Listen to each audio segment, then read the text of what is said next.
le Comité Solidarité Trois-Rivières et le programme de sciences humaines. Dans un premier temps, j'inviterai M.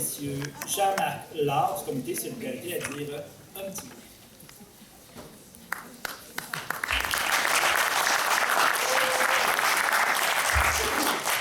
Alors, bonjour tout le monde, merci d'être présent. Merci M. Deneau de vous être déplacé jusqu'à Trois-Rivières pour cette conférence-là. Un grand merci au Collège La Flèche d'avoir collaboré avec nous pour cette activité-là qui est drôlement importante. Donc, cette activité-là s'inscrit dans les Journées québécoises de la solidarité internationale. Ça fait 20 ans que le Québec vibre au rythme des Journées québécoises de la solidarité internationale, qu'on appelle dans notre jargon les JQSI. Donc, c'est la 20e édition. Les Journées québécoises de la solidarité internationale, c'est pour permettre à la population, dans chacune des régions du Québec, dont la Mauricie, le centre du Québec, d'entendre parler de grands enjeux dont on entend peu parler habituellement.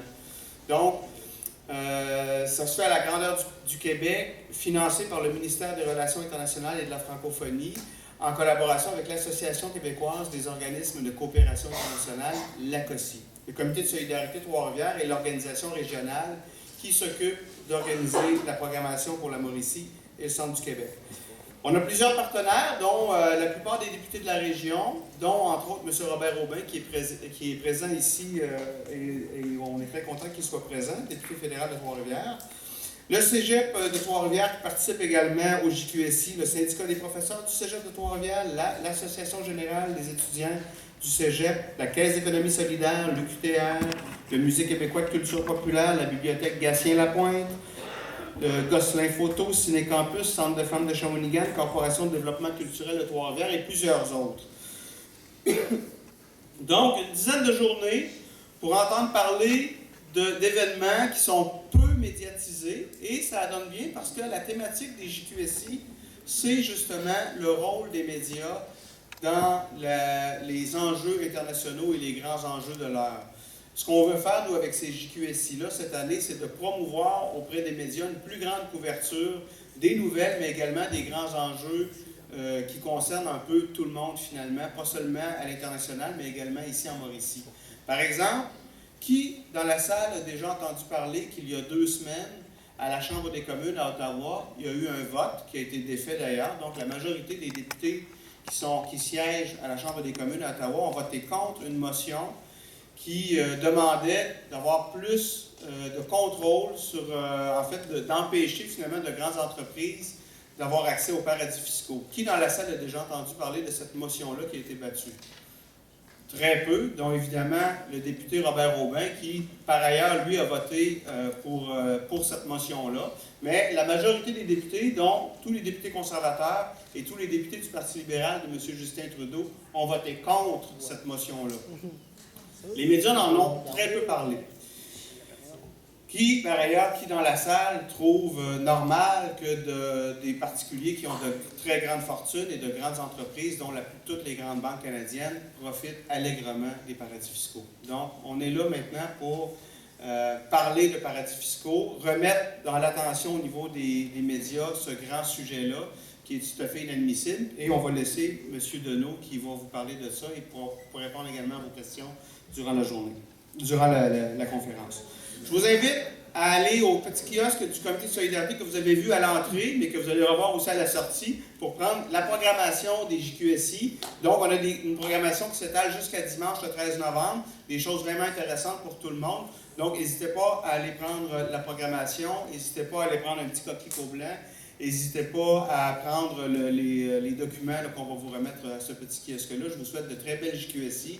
Merci encore au Collège La Flèche de nous recevoir et je vous laisse avec M. Deneau.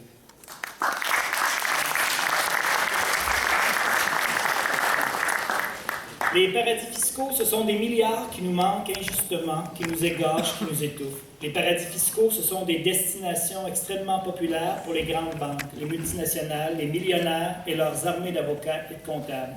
Les paradis fiscaux, c'est le contraire du bien commun, c'est tous pour un, tout pour moi.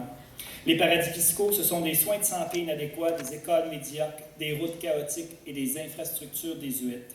Les paradis fiscaux, c'est le blanchiment d'argent sale, celui des dictateurs, des cartels de la drogue, des terroristes, etc. Notre invité les traque à sa façon, M. Alain Deneau.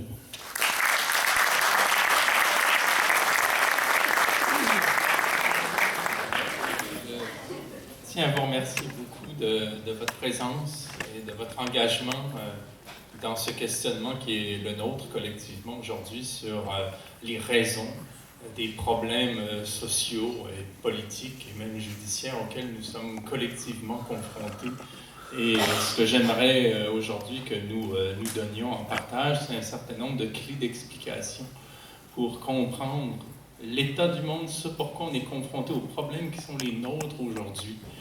Et avant d'abonder dans le vif du sujet, je voudrais vraiment remercier le Collège La Flèche de permettre cette journée-là, le Comité de solidarité de Trois-Rivières, évidemment Oxfam. Oxfam est une organisation qui a beaucoup compté dans la prise de conscience du problème des paradis fiscaux. Déjà en l'an 2000, alors qu'on parlait peu de cet enjeu, Oxfam disait si les entreprises payaient leurs impôts en Afrique, on pourrait financer un accès gratuit à l'école primaire pour tous les enfants d'Afrique, ainsi qu'un accès pour toutes les Africaines et tous les Africains à un régime de santé publique. En ce qui concerne les États en général et le nôtre en particulier, on est confronté à un chiffre et une marotte. Le chiffre, c'est 21 000 milliards. Si vous voulez le noter, c'est 21 et 12 zéros. C'est le nombre de dollars en circulation dans les paradis fiscaux, au moins, dans le monde. Selon James Henry du Tax Justice Network USA, 21 000 milliards de dollars qui échappent à l'imposition, à la taxation, mais qui échappent aussi au contrôle des États en ce qui concerne la criminalité financière et parfois la criminalité tout court. Donc, il y a 21 000 milliards de dollars qui circulent dans les paradis fiscaux et qui est largement concentré entre quelques organisations bancaires, quelques grandes entreprises et quelques particuliers fortunés. Vous savez, aujourd'hui, chiffre d'Oxfam, que 62 personnes détiennent aujourd'hui, et je parle évidemment des plus riches, les 62 personnes les plus riches détiennent autant d'actifs que la moitié de l'humanité la plus pauvre. Donc, jamais les écarts de richesse sont aussi grands et jamais le capital n'a été aussi concentré entre peu de mains. Donc, ça, c'est le chiffre, 21 000 milliards de dollars. Et la marotte, c'est celle de nos gouvernements, qu'ils soient en Espagne, en France, au Canada, soit celui du Québec, qui disent on n'a pas d'argent. On n'a pas d'argent pour la recherche, on n'a pas d'argent pour la culture, on n'a pas d'argent pour les services sociaux, on n'a pas d'argent pour les institutions de santé, on n'a pas d'argent pour les cégeps, on n'a pas d'argent pour les écoles secondaires, même si on n'a plus de savon dans les toilettes des écoliers, ou même s'il y a de la moisissure dans les murs, on rend les enfants malades à les envoyer à l'école. On n'a plus d'argent pour ça, on n'a plus d'argent pour donner accès aux bibliothèques publiques, on n'a plus d'argent. Bon, comment on peut avoir si peu d'argent alors qu'il y en a autant? C'est la question que j'aimerais poser. Et pour comprendre, il faut se poser la question des paradis fiscaux, de leur rôle. Et ce qu'il faut aussi comprendre, pour aller un peu plus vite, là, parce qu'on ne part pas à zéro, c'est qu'au fond, nous avons tous une compréhension intuitive de ce que sont les paradis fiscaux. On les connaît. Et je veux dire, l'indice que j'ai relevé, qui prouve qu'on connaît les paradis fiscaux, on comprend leur raison d'être, leur fonctionnement implicitement et intuitivement, l'indice qu'on peut relever pour le prouver, c'est que dans les films d'Hollywood, il y en est question. Hein, James Bond, Blood Diamond, nommez-les tous. Vous avez à un moment donné de ces scènes dans le cinéma d'Hollywood où là, on va vous présenter une multinationale qui est à la limite de la loi et qui va avoir un gestionnaire qui a accès à des comptes à numéros au Luxembourg. Vous allez voir un politicien corrompu qui, lui, passe par les îles Vierges britanniques. Vous allez voir un trafiquant de la drogue qui a des comptes en Suisse, ou au Panama, ou au Liechtenstein, ou à l'île de Man, ou à Singapour. Pourquoi? Parce que si dans l'intrigue qu'on nous met en scène et qu'on nous présente, les personnages ou les entités n'avaient pas accès à des comptes à numéros dans les paradis fiscaux, on ne les croirait pas. On dirait que c'est pas crédible, c'est pas vrai qu'un grand trafiquant de la drogue se promène avec des mallettes de coupures de billets. C'est pas qu'une grande multinationale gère des liasses. Donc, ça se passe ailleurs, on le sait au fond. Mais on ne va quand même pas compter sur Hollywood pour nous politiser. Donc on va passer de la sphère du divertissement à la sphère de la pensée critique, mais simplement pour montrer qu'au fond, on a tous en tête ce que sont les paradis fiscaux. Ils sont derrière moi, ils sont concentrés d'abord dans la Caraïbe britannique. Ce sont des colonies des territoires outre-mer ou des pays comme le Canada, au fond, qui dépendent de la couronne britannique, qui ont la reine comme souveraine. Donc, ce sont des pays qui, d'une façon ou d'une autre, ou des entités législatives, d'une façon ou d'une autre, ont une autonomie pour voter des lois et sont rattachés à l'Empire britannique. Les Bahamas, les Bermudes, la Barbade, les îles Vierges britanniques, Saint-Kitts-et-Nevis, Saint-Vincent-les-Grenadines, le Belize, les îles Turques-et-Caïques, la Jamaïque, voilà, ces pays-là. Ce sont les paradis fiscaux, je dirais, les plus opaques, les plus criminogènes et les plus importants. Les autres sont concentrés dans les petits pays d'Europe. La Suisse, Monaco, la République maltaise, le Liechtenstein, l'île Jersey, le petit périmètre qu'on a dans la ville de Londres qui s'appelle la City de Londres et qui est littéralement un État dans l'État, qui a une valeur d'État, et ainsi de suite. Là, il y en a une poignée, Andorre. Bon. Et enfin, d'une manière plus parsemée, on a des petites entités aussi en Asie. Hong Kong, les îles Marshall, Singapour. Ces petites entités-là nuisent à l'économie du monde et à la vie publique comme on ne se l'imagine pas. C'est là que se trouvent concentrés les 21 000 milliards de dollars. Et ces pays-là, en fait, favorisent l'évitement fiscal, le crime et la déstabilisation de nos sociétés. Comment on les reconnaît? Un paradis fiscal, déjà, c'est une législation où le taux d'imposition est nul ou quasi nul.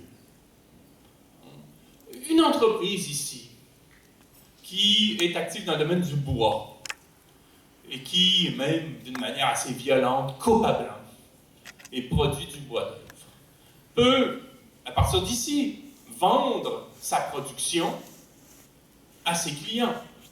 Donc, elle investit pour 1 million de dollars dans de la main-d'œuvre, des machines, ainsi de suite, puis elle vend son bois à 5 millions sur les marchés, à différents clients dans le monde. Si elle se sert des paradis fiscaux, qu'est-ce qu'elle fait? Plutôt que de vendre à ses clients cette production-là, inscrire dans ses comptes un profit, parce que ça m'a coûté 1 million, j'ai vendu pour 5 millions, donc j'ai 4 millions de revenus, je peux réaffecter une partie de ce capital-là à mon entreprise, je peux donner un peu d'argent à mes actionnaires sous la forme de dividendes et je peux conserver le reste sous la forme d'un revenu. Bon. Les entreprises, lorsqu'elles font un revenu, elles paient des impôts sur ce revenu-là. Et une chance, parce qu'elles bénéficient des infrastructures publiques. Elles ont besoin des routes, elles ont besoin des aéroports, elles ont besoin d'un cégep qui forme sur mesure ses ingénieurs, ses comptables, ses secrétaires et toutes celles qui travaillent pour elles. Donc, il est normal qu'elles paient en juste part. Mais quand elles se sortent des paradis fiscaux, qu'est-ce qu'elles font? Elles créent une filiale aux Bermudes. Elles créent une filiale à la Barbade. Elles créent une filiale aux îles Vierges britanniques et elles vendent leur production à leur filiale au prix coûtant. Parce qu'il faut voir que les multinationales et les grandes entreprises, quand elles sont très puissantes, elles sont morcelées. Hein? Nous, on est assez suffisamment en santé mentale pour savoir que quand on est à Trois-Rivières, on n'est pas aux Bermudes en même temps. Bon. Une société n'a pas à faire preuve de santé mentale.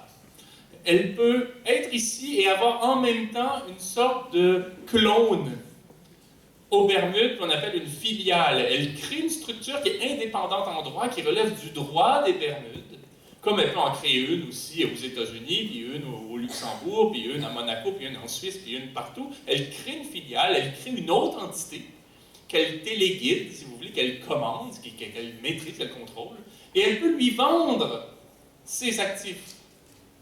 Hein? Elle peut lui vendre sa propre production.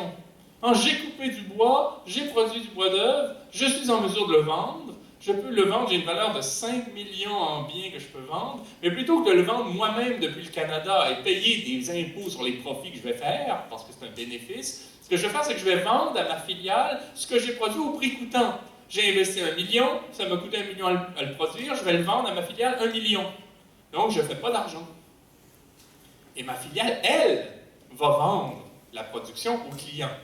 Et elle va enregistrer dans le paradis fiscal le profit de 4 millions de dollars. Et comme dans le paradis fiscal, on ne paie pas d'impôts, ben à ce moment-là, elle aura gagné tout ça à notre détriment. Parce que quand elle ne paie pas d'impôts, à ce moment-là, il y a un manque à gagner dans le trésor public, il y a un manque à gagner dans le budget de l'État. Et le gouvernement dit aux concitoyens et concitoyennes que nous sommes, on n'a plus d'argent.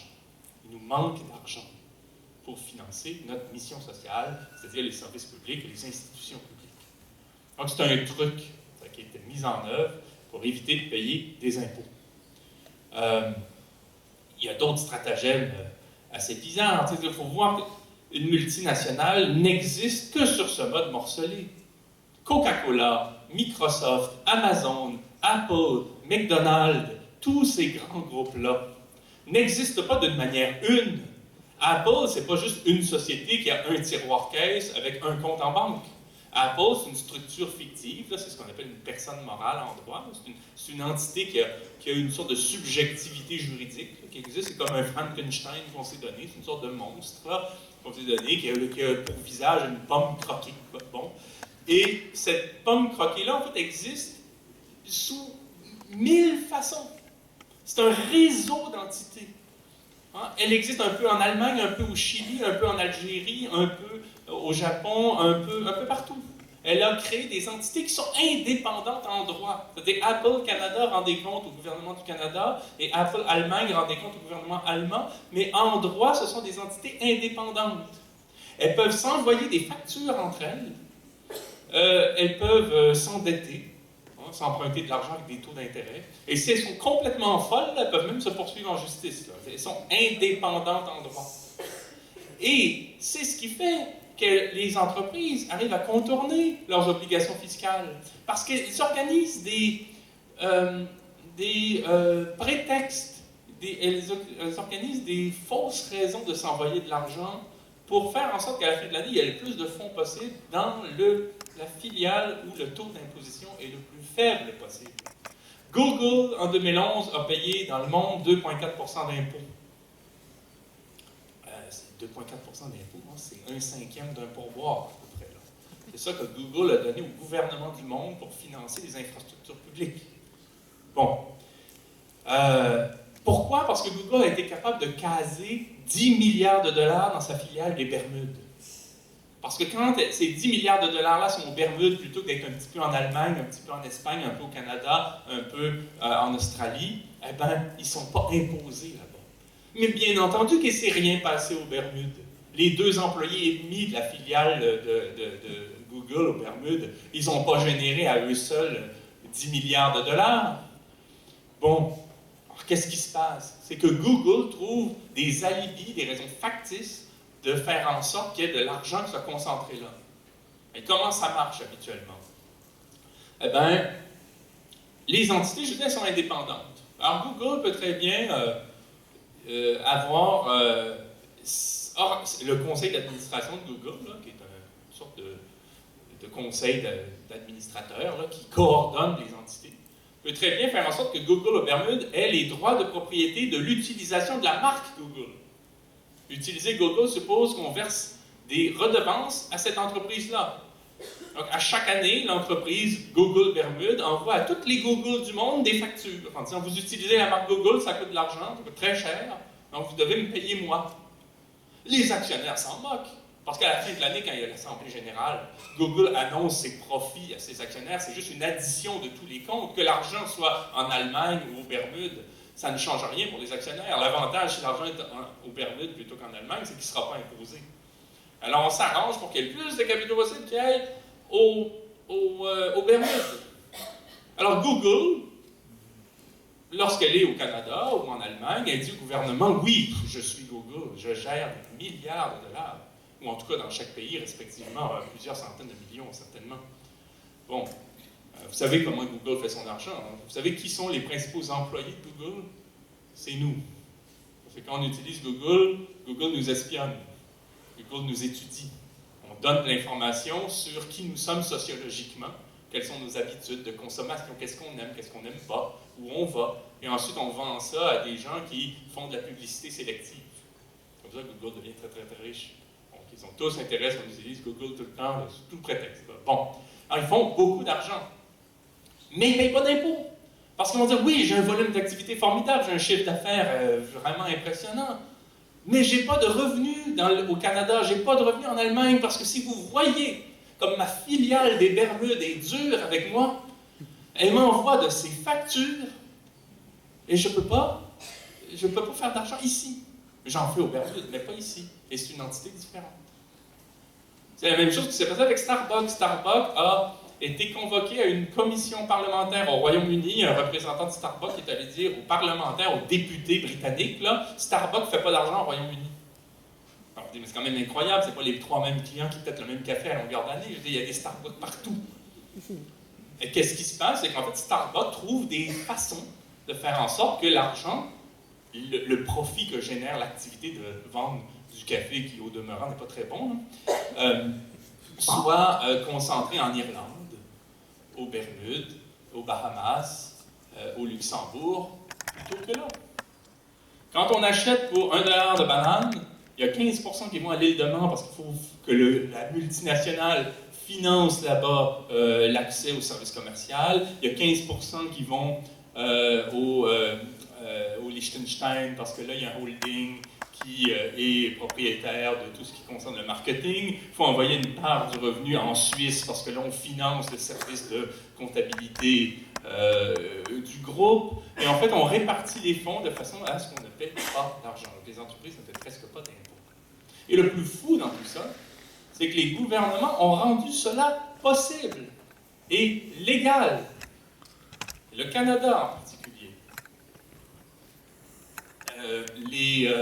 En 1980, et c'était là-dessus que portait le vote dont il a été question à la Chambre des communes il y a quelques jours, là. En 1980, le Canada a signé un accord de non-double imposition avec la Barbade.